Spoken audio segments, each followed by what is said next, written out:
CBS News has learned the true cost of the war with Iran is closer to $50 billion, not 25. That is according to U.S. officials familiar with internal assessments. Now, the $25 billion figure came from a Pentagon official who testified Wednesday on Capitol Hill about the cost of operation dubbed Epic Fury. And we're told that number only covers the cost of munitions used. It doesn't account for damaged or destroyed U.S. military equipment and installations. Meantime, Iran's supreme leader has issued a new warning to the United States amid tensions over the shaky ceasefire between the White House and Tehran. CBS News foreign correspondent Ramy Inocencio has more. And Iran's Ayatollah also said that the future of the Persian Gulf will be a future without America and that foreigners have no place in it. He also appeared to say that Iran would not give up its nuclear program or its control over the Strait of Hormuz, which, of course, is not what President Trump or members of his cabinet like Marco Rubio, the Secretary of State, want to hear. I mean, earlier this week, Mr. Rubio said again that Iran's nuclear program does need to be on that negotiating table. The Ayatollah also said that the Iranians are proud. In a statement here, he said the 90 million proud and honorable Iranians regard all of Iran's capacities, particularly here nuclear and missile capabilities, as national assets, and in no shortage of words saying that they will protect this as they are now protecting the country's waters, land, and airspace. And there is also an historical note today because the country, Iran, is marking what's called National Persian Gulf Day.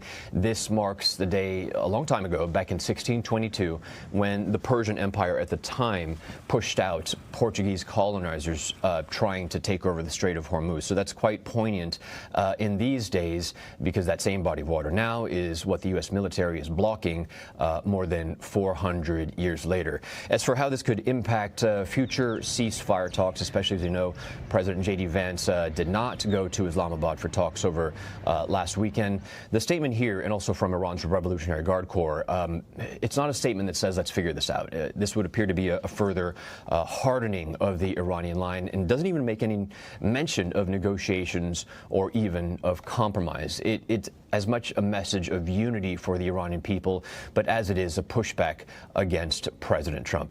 Back to you. Ramy Inocencio, thank you. Joining us now is CBS News political reporter Zach Hudak. So, Zach, the president is weighing next steps for military options in Iran. Besides keeping the military blockade in place, has the president signaled a willingness to conduct more strikes to get Iran to the table? Lindsay, what we heard from him today was that one way or another, we are going to get to Iran's enriched uranium and get it out. So without coming out and blatantly saying it, I think that really all that remains, other than continuing to work to secure the strait, is to move back toward military strikes.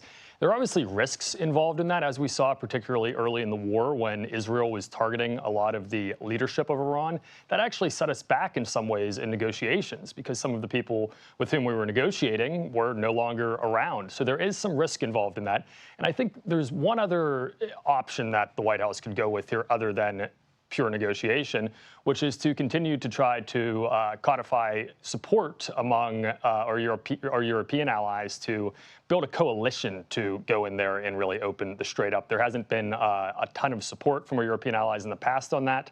So I think the most likely outcome is that all of those things that you and I mentioned happen to some extent, hopefully leading to negotiations resuming. Well, the chairman of the Joint Chiefs of Staff confirmed Russia's involvement in the war. Of course, we know the president yesterday confirmed that he had a phone call with Vladimir Putin. What more do we know? Lindsay, not too much. I mean, we do know that Russia is not on the ground fighting with Iran, and as far as we know, they are not providing them with weapons. But these are closely allied countries that both for a long time have viewed the U.S. as, frankly, an enemy. And I think we can expect them to continue to help Iran in somewhat similar ways to how we help our allies behind the scenes when they're in conflicts. Things like using our satellite imaging to help them target U.S. troops and to see U.S. troop movements, which might not sound like a lot, but for a country like Iran that doesn't have those capabilities, it really helps even the playing field as they try to fight back against a much stronger military in the U.S. military. Okay, Zach Hudak, thank you.